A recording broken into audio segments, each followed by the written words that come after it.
Să rămână tanti. Tanti, poate la piață. Aici ești la dentist, nu vorbești cu orice țață. Vă rog să mă scuzați, cred că am zis din reflex. Hai, spune, ce te doare? Îmi crește un dinte circumflex.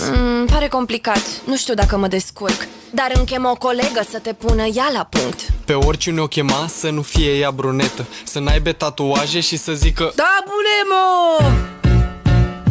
nu pot să cred așa ceva. Bre, ce faci aici? Ce să fac? Îți fac datura. Ești mata dentist? Acu sunt, hai cască gura. Ce vezi, bre, acolo? Ce să văd? E sărăcie. Adică e de rău? N-ai deloc aur, frăție. Bre, tu ești întreagă, am un dinte, crește prost. Crește ca stăpânul, trebuie să scoatem pe bengos. Lasă-mă, bre, în pace, matale, nu scoți nimic.